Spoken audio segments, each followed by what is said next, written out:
आपण ऐकताय आणि पाहताय आपल्या अण्णा हे यूट्यूब चॅनल. मी गणेश तुकाराम शिंदे आपणा सर्वांचं आपल्या अण्णा या यूट्यूब चॅनलवर स्वागत करत आहे. महाराष्ट्रात स्वतःला देवमाणूस समजणारी अनेक मंडळी आता उदयास आली आहे. ते लोकांचं नेमकी नस ओळखतात आणि त्यांच्यावर आपल्या बोलण्यानं आपल्या विविध कलेनी लोकांवर गारुड करतात आणि लोक त्यांच्या याला भुलतात आणि त्यांना बळी पडतात असंच दिसतंय. साधारण 2 महिन्यापूर्वी नाशिकच्या अशोक खरातचं महाराज म्हणून भोंदूगिरी करण्याचं प्रकरण उघडकीस आलं. आता सध्या तो 5व्या गुन्ह्यात पोलीस कोठडीत आहे आणि पोलीस त्याच्याकडून विविध प्रकारची माहिती समोर आणत आहे. अशोक खरात हा तसा 10वी नापास, परंतु त्यानं आपल्या बुद्धिचातुर्यानं भल्याभल्यांना भुरळ पाडली आणि त्यांना वश केलं. तो शिर्डी येथे एका हॉटेलमध्ये अनेक बड्या अधिकारी, बड्या राजकीय नेत्यांना भेटत असे आणि तिथं त्यांना हॅनी ट्रॅपच्या जाळ्यात अडकवत असावा असा तपास करणाऱ्या SITचा कयास आहे. आणि यातूनच मग त्यानं आम्हापाशी माया कमवली आणि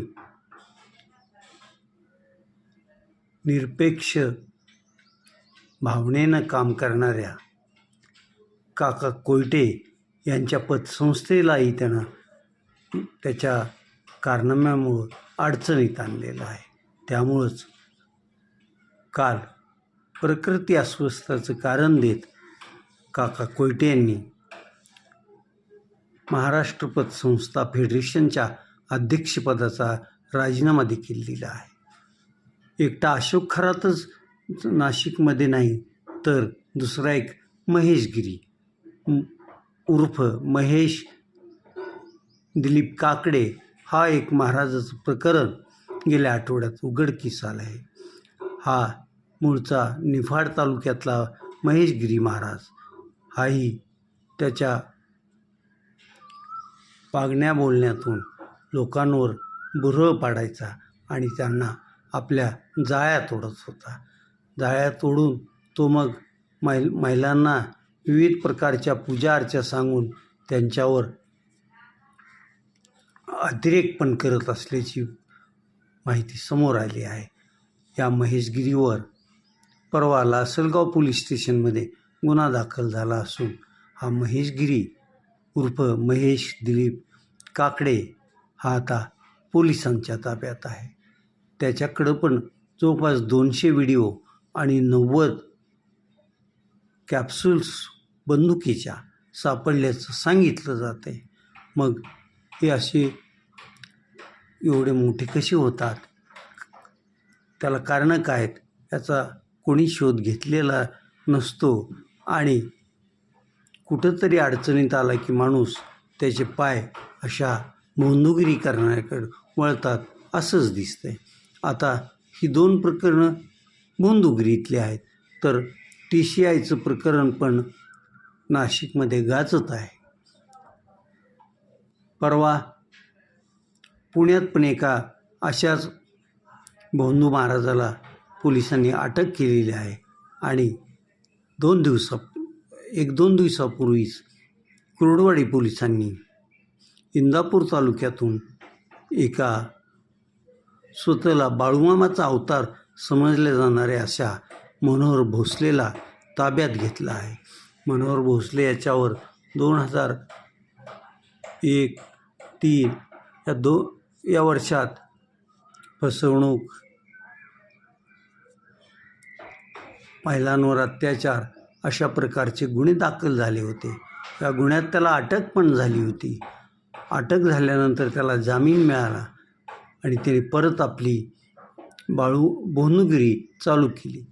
त्यानं असा इलाका आपल्या मठासाठी निवडला की ज्या इलाक्यात धनगर समाजाची वस्ती जास्त आहे. त्या करमाळा तालुक्यातील उंदरगाव ते घोटी दरम्यान त्यानं आपला मठ बांधला. 25 एकरावरील त्याचा मठ लोकांना भुरळ पाडणारा असाच आहे आणि त्या माध्यमातून मग तो एक एक सावज निवडायचा, त्याला आपल्या जाळ्यात ओढायचा आणि त्याची विल्हेवाट लावायचा. आता त्याच्यावर गुन्हा दाखल झालेला असतानाही तो परत जामिनावर आल्यानंतर सर्रास तोच उद्योग करत होता. तरीही लोक त्याच्याकडे जात होते. तो कोल्हापूर जिल्ह्यात जी बाळूमामांचं एक पीठ आहे, त्या बाळूमामाचं तो स्वतःला अवतार मानायचा आणि बाळूमामासारखंच किंवा त्यांच्याशी मिळतं जुळतं असं इथं भक्तांना दाखवण्यासाठी तो करायचा आणि त्याचे वेगळेच उद्योग होते. त्याच्याकडं येणाऱ्यासाठी खास त्याची भेट घ्यायची असेल तर 11,000 रुपयाची पावती फाडावी लागायची असं सांगितलं जाते. त्याच्या मठावर अनेक पक्षांच्या अनेक नेत्यांचे ये-जा असायची. अमावस्या आणि पौर्णिमेला त्याच्या मठापुढं तुडुंब अशी गर्दी दिसून यायची. आता पोलीस काय तपास करतात, हे प्रकरण कुठपर्यंत नेतात की मागच्या प्रकरणाप्रमाणेच त्याला परत जामीन मिळतो आणि तो परत भानुगिरी करतो काय, हे आपल्याला दिसून येणारच आहे.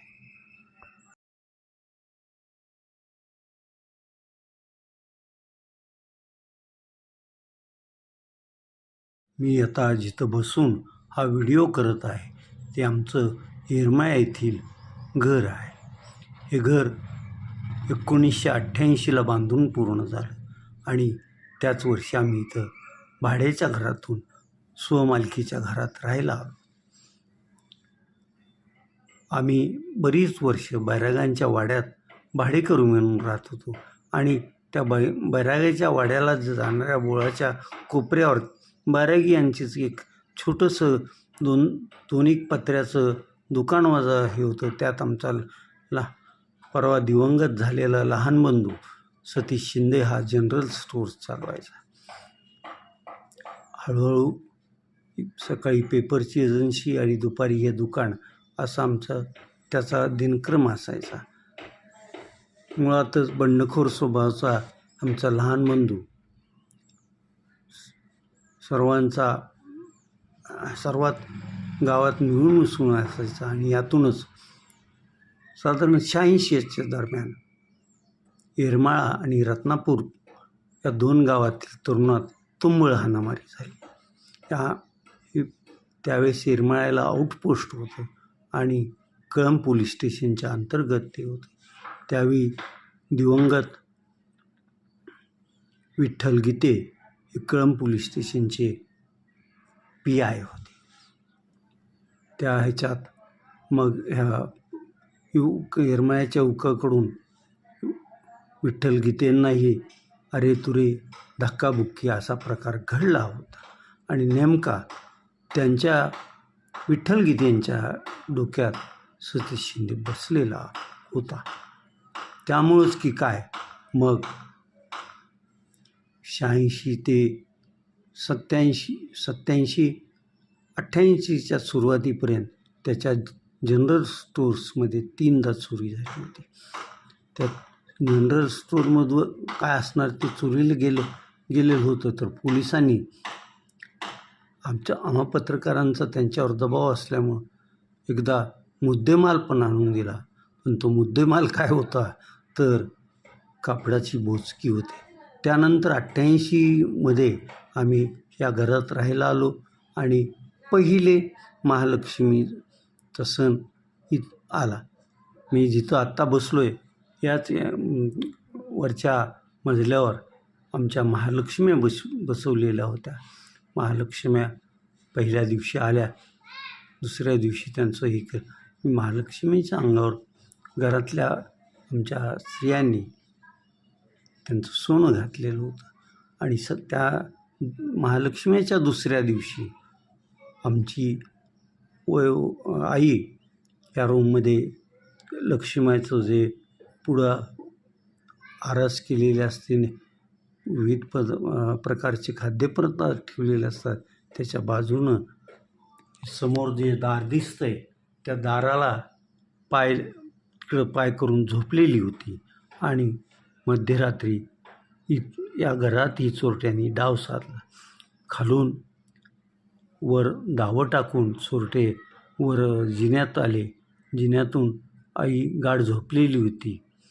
त्यांनी महालक्ष्मीवरचं सोनं घेतलं आणि ते इथून पसार झाले.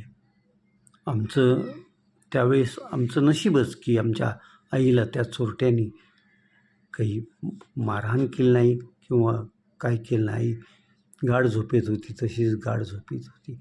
त्याच दिवशी नेमकं गावातील जे बांधकाम विभागात नोकरीस होते त्या श्यामराव कुलकर्णी यांच्याही घरी महालक्ष्मीवरील दागिन्याची चोरी झाली होती. पुढं ह्या चोरीचा बराच काळ तपास लागला नाही. या चोरीचा मी आणि आमच्या 2-3 पत्रकार बांधवांनी, त्यात कैलासवासी शिवशंकर घोंगडे, मित्रजित रणदिवे यांनी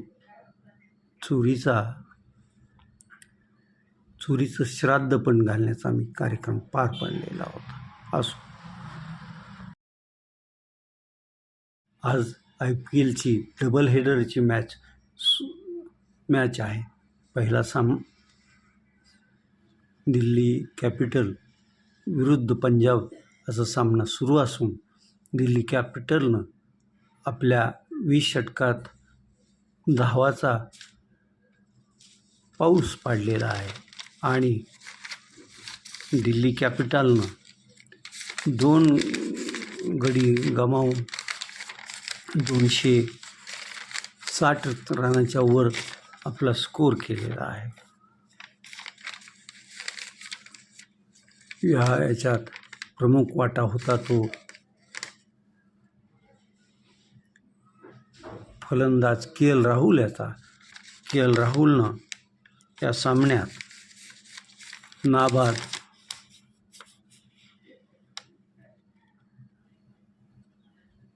159 धावा केल्या. त्याला राणानं 91 धावा करून बहुमूल्य अशी साथ दिली होती. पंजाबची पण आता फलंदाजी सुरू असून त्यांनी 3 षटकातच 50 धावा केल्या आहेत. त्यांचे सलामीचे फलंदाज प्रभुसिमरन सिंग आणि आर्या सध्या थोड्या वेळापूर्वी खेळतच होते. आता मग नेमकं पंजाबचा संघ दिल्लीनं जे त्यांच्यापुढं धावाचा डोंगर उभा केला आहे ते पार करते की नाही हे 7:30 वाजेपर्यंत कळेल. आज दुसरा सामना 7:30 वाजता होईल, तो राजस्थान रॉयल्स विरुद्ध सनरायझर्स हैदराबाद यांच्यात. बघूया त्या सामन्यात पण काय घडते ते. आता आपण इथंच थांबूया. तुम्ही आपल्या यूट्यूब चॅनल सबस्क्राईब करा, लाईक करा आणि कमेंट्स पण नोंदवा. धन्यवाद.